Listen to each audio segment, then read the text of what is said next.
Who is such a good boy? You are such a good boy. Yes, you are. Yes, you are. And you are such a cutie. Oh my god. And you know what? Yeah? I think that you deserve some pets. Oh my god! Recording in progress. Whoa, yo. Yo, what the fuck, bro?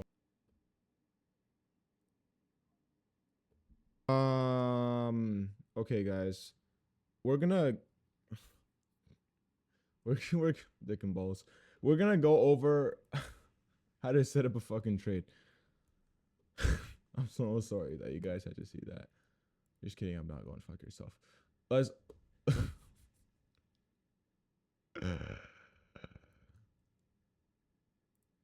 Next session, we're going to be going over how to structure your trade properly. All right, so we're waking up in the morning after our hentai furry ASMR session. We're going to be market out 9-3 market open, and we're going to be going through how to do a trade fully. All right, so the first things that we're going to do, obviously, go to the 4 hour. We're going to be finding what kind of market structure that we're in. It looks like we're in a 4 hour fair value gap in an uptrend. Therefore, we want to be looking for longs because we just rejected off of this 4 hour fair value gap. You guys know this stuff. You guys are very smart individuals. And where we want to target this data high. How do I know it's data high? Is because at 8:30 we had a bunch of news. What is it? Or a bunch of volatility. What does that mean? We got fucking news. So what do I gotta do? Mark out this data high, or it's just a high of day, but it's also known as data high, which I'll get into on the advanced section of the course. And then we have our market open, right? Right here. What do we want to be looking for? A low time frame sweep of liquidity, as well, which we have gotten our internal liquidity sweep. We swept this liquidity as well as this liquidity, and this will technically be our order block because we swept this liquidity right here. Boom, boom, boom. There's our order block. Okay. And it got tested here, here, and here, and got a bunch of rejections while we're in this fair value gap. So what do I want to be looking for? Longs. So this is external bias, okay? Like trade set up on the higher time frame. Like this is a 5-minute order block, right?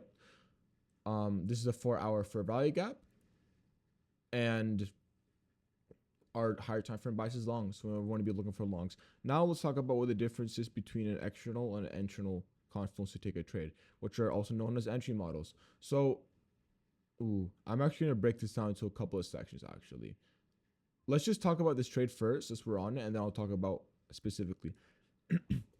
Let's just say our entry model was an inverse fair value gap, okay, or a breakup structure. That means on the 5-minute we would have to break this and close above it. So let's see if we do, okay? To confirm our bias, we're retesting the same order block.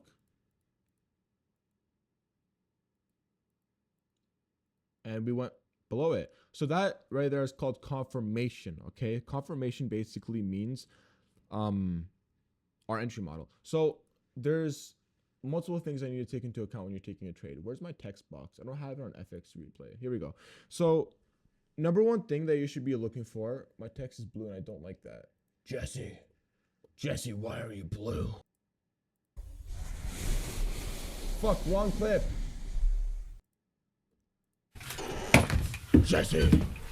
Yo, I'm really sorry, okay? What is wrong with you? Why are you blue? I fucking love that clip. Okay. Number one, why are you blue? Number one, you thing you want to be looking for when you're going to the market is news. That's the very first thing you want to look for. You want to go on FX replay. You want to check out the news, see if there's any volatility in the day, and you want to mark it out. The second thing that you want to look for is your high time frame bias. All right. So what does that exactly mean? Well, you see, my darling, I can't anchor this text. I fucking hate FX. You want to go on the higher time frame like you did earlier. Recognize that we're in an uptrend, and know that that is our external bias. External means high time frame. Internal means low time frame. Just so you guys know. Like it makes more sense, right? Or higher time frame rather. So that's our high time frame bias that you want to be looking for. Okay, determine that.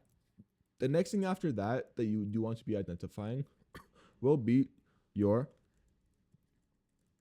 high time frame PD arrays.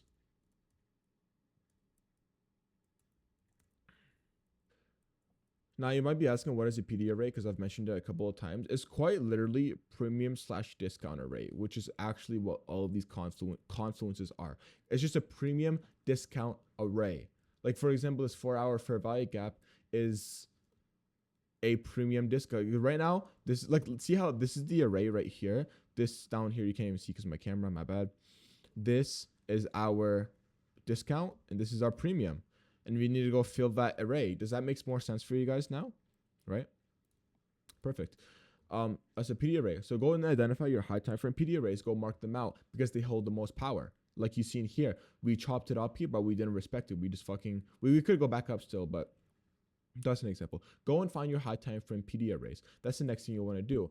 This includes liquidity plus liquidity. Go and find your high time frame draws, right? Next thing that you want to identify is where is price drawing to next. As you can see here, during this market open, we had marked out this 4-hour fair value gap. So what do I want price to do? I want price to fucking draw into it, right? And it did. And what do I want to see after? A reaction, a bullish reaction out of it. Why? Because we already determined that our high time frame bias was long. We determined our high time frame PD array, which was this liquidity, as well as this is high time frame because this is from the previous day, Wednesday, and on our Thursday. And then the next thing that we want to do is, okay, we want a bullish reaction out of this because we play off of reverses, liquidity sweep, fair value gap, and order block. I want a fucking bullish reaction out of it. Okay, and where's price drawing to next out of this order block? Well, on the lower time, on the higher time frame, we want a bullish reaction. But on the lower time frame, we want to be targeting internal liquidity. Where's our internal liquidity? Our lower time frame liquidity, the high of this 830 candle, right? Okay, so that is how you set up your narrative. Okay, we should probably name that actually.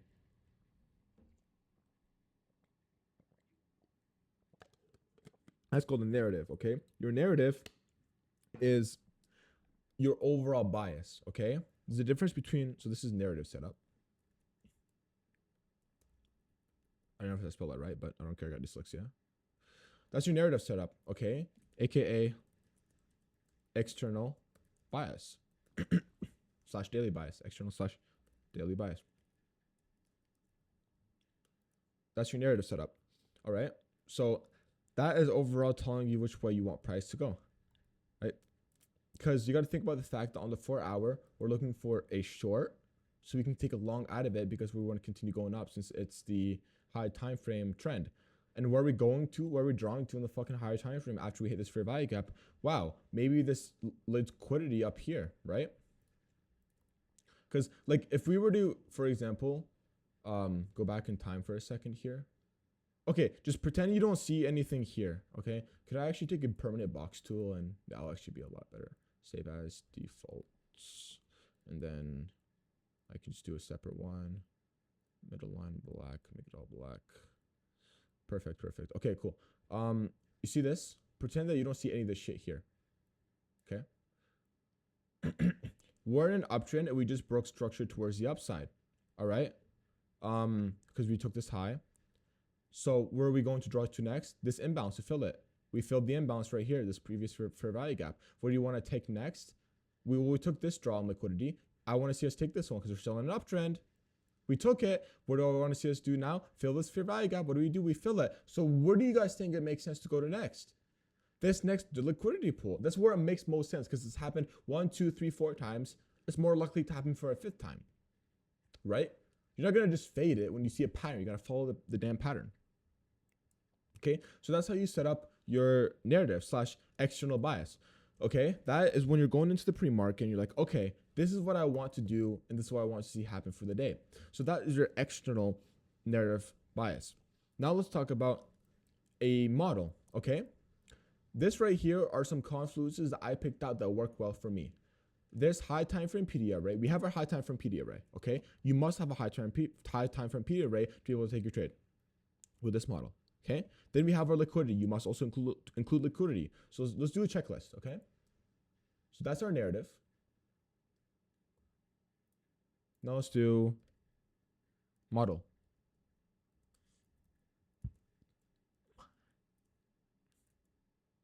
model confluence setup. Yeah, confluence setup. Confluence model creation. Model confluence model setup. Yeah, that's good. Confluence model setup. What do we have? Do we have our high time frame PD array?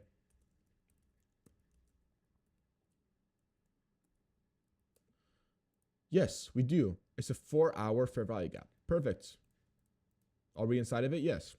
Next, do we have our DOL, drawn liquidity? Yes, we do. Right here from the previous day.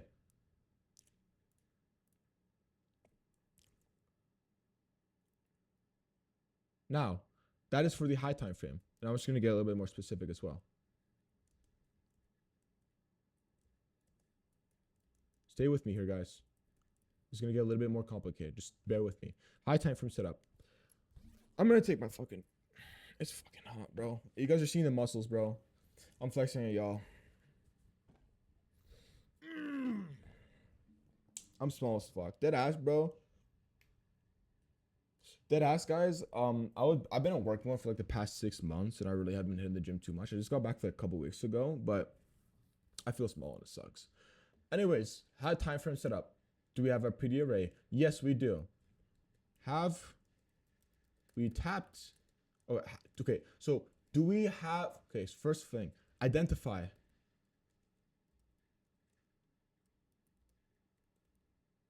And find high time frame PD array. Okay. Do we have it? Yes, we do. Are we in it, or did we tap it? Did we tap / are we in it? Yes, we are.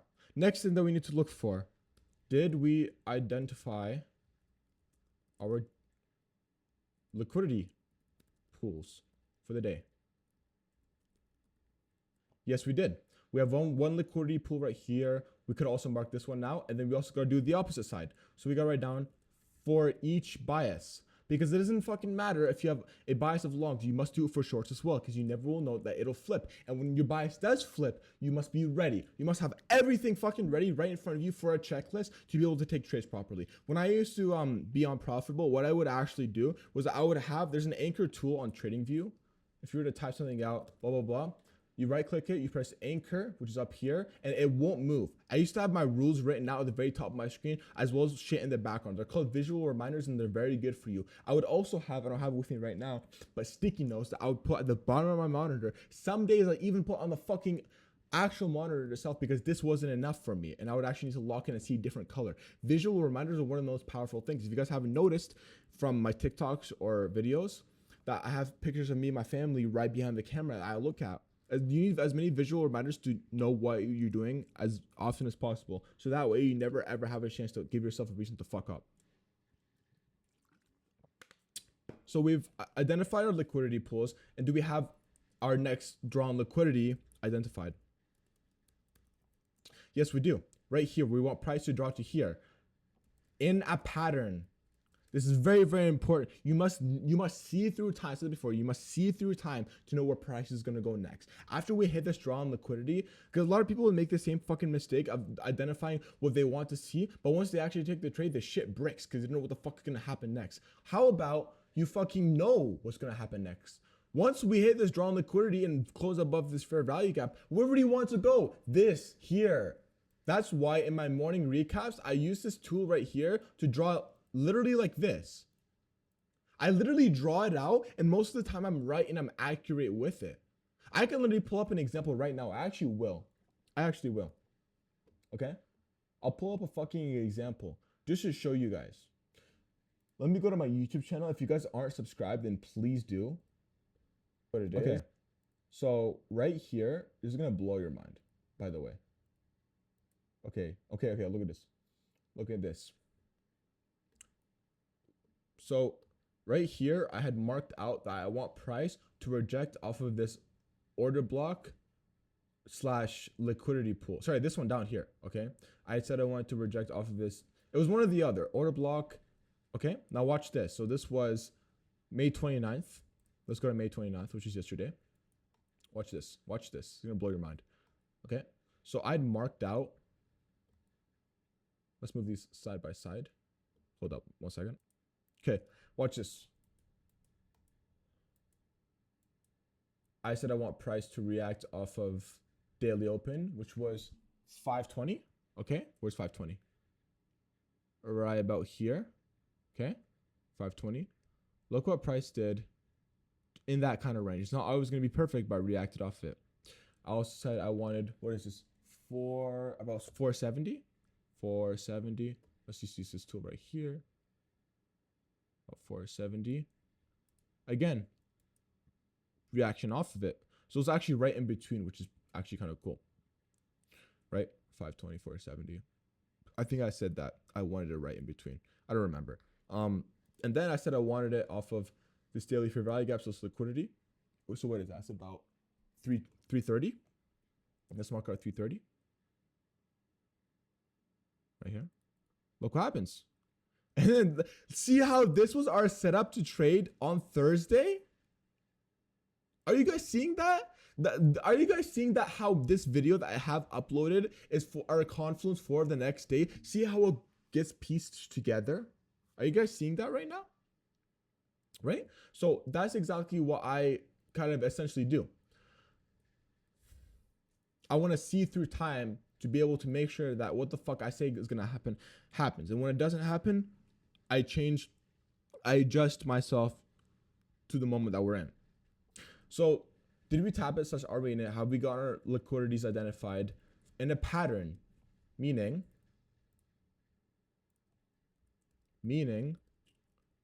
are we going to shit bricks when we aren't ready for the next possible outcome? Now, this one's a little bit controversial because you can create some FOMO within yourself if you try to identify every fucking possible scenario. No, here's what you need to do. You need to only identify what you think is going to happen. Don't think, only need to do it in 2 ways. What's going to happen if your bias is bearish, or sorry, if your bias is switches, and okay, you know what? I'll actually write it down. I write everything down. Actually, I won't write it down. I'll kind of explain it. For your bias, you should know exactly what's going to happen in a positive way, meaning you know exactly what's going to happen if your bias plays out. For the opposite, if your bias does flip, let's say we close below this and we turn our bias bearish, you should only mark out PD arrays and liquidity. Don't be so worried about what's actually going to happen, because more times than not, you're going to only be worried about your bias, because obviously that's how you become profitable, right? You worry about the more probable outcome. Okay? Just kind of like give yourself, I would say, a crutch, like a handicap, like opposite of a handicap. Like be ready, as in mark out some liquidity, maybe mark out an order block or 2 or fair value gap just in case. But that's just a little bit. Like you want to mark out maybe 10% of your pre-market analysis towards the opposite of your bias. The rest of it should be just fully about your bias. You don't need to create FOMO within yourself and be worried about 1,000 different things. Okay. Anyways. Have we have our pattern identified? Yes, we do. Okay. What's the next thing that we need to do? Lower time frame. So what does the high time frame consist of? 1/4 hour / daily. Okay. What is low time frame? Don't use the 30-minute, guys. 15-minute low time frame setup. No, low time frame entry model.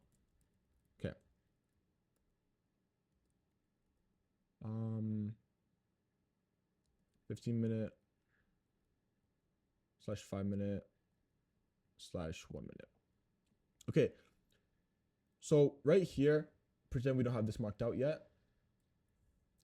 And pretend we don't have this liquidity marked out either. Or sorry, breakout structure. That's our low time frame, right? Because now we're on the 5-minute. So I saw this liquidity get taken, and we didn't break structure on the 5-minute because we would have to quite literally go up here. So what are we looking for? Probably a break of structure in the 1 minute, because this is quite literally our TP, aka it's our retrace move. It's our the move that comes after the retrace move on the high time frame. Because on the high time frame, I'll kind of draw it out for you guys. It'll be really easy for you guys to understand. Let's go on the 15-minute real quick. So this right here is the high time frame. Okay, we're bullish, right? This leg right here that we're currently going down into is the retrace move on the high time frame. right? For us to continue going higher.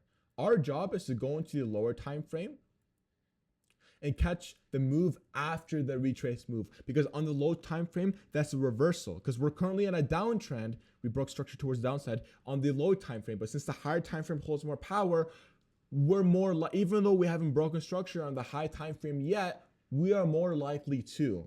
Does that make sense for you guys? So on the high time frame, we will want to keep following the pattern. So on the low time frame, we kind of see how we predict the market. Are you guys kind of understanding that? Right? I know it's very confusing for you guys. Some of you might be very confused. It's okay. It's okay. Keep practicing. Keep getting into this. So this is our low time frame setup, right? Let's talk about it. So we pulled out our high time frame PD arrays. Let's move on to the low time frame. Liquidity sweep right here. Do we have our low time frame liquidity sweep?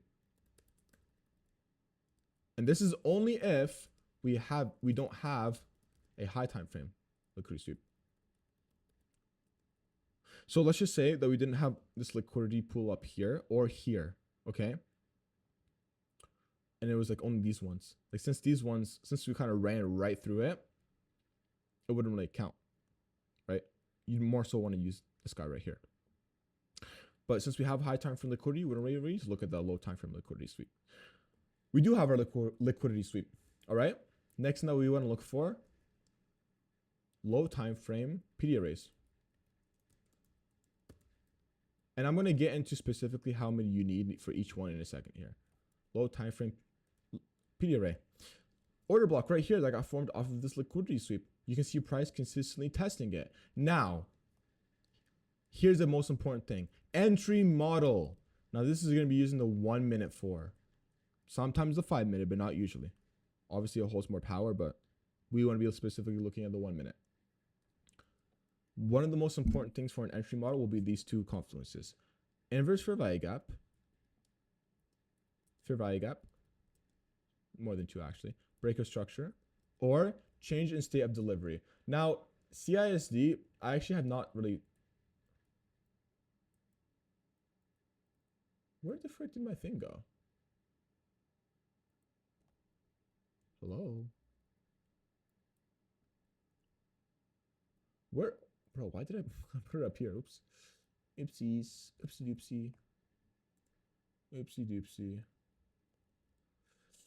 Okay, so as an example, I'll kind of like draw out some examples for you guys. Let's just play pretend for a second here. Let's say we had a reaction out of this fair value gap, or a high time frame fair value gap, right? Did we break structure on the 1 minute? Yes, we did. Where? Actually, no, we didn't. Sorry, right here, because this is our most recent high. Okay, we didn't break structure yet. CISD. Now, CISD, I'll talk about it at the end, actually. Fair value gap. Let's just say we had a fair value gap, like this 1 minute fair value gap. Oh, solid. Let me change that. Right, as well within this order block. You see this absolutely bullish reaction. And if we close it above here, it would actually probably be most likely that this wouldn't have happened. Right, and you would have taken your trade. Inverse fair value gap. Well, right here. Fair value gap right here. We close above it, inverse fair value gap. That's an entry. If this was after market open, which it wasn't, it was at 840, probably would have taken your trade, right? Break of structure, I've already talked about that. Now CISD. I don't know too much about CISD, but I do know a lot of people use it. It quite literally just means change in state of delivery. Let me actually look it up real quick just so I can get the specific information about it. CISD trading, blah, blah, blah. Because it's like kind of similar to a break of structure. Can I please let me, I can't even do it, bro. Fuck that shit. I'll just kind of pull it up. So change the state of delivery. It's closure above the most recent opposite candle's body. Okay. So for example, I don't like using this shit. So right here is the latest opposite candles. This is so stupid. Hold on. There's like too many boxes on my screen. I'll zoom off here for a second. Just no boxes in the way. So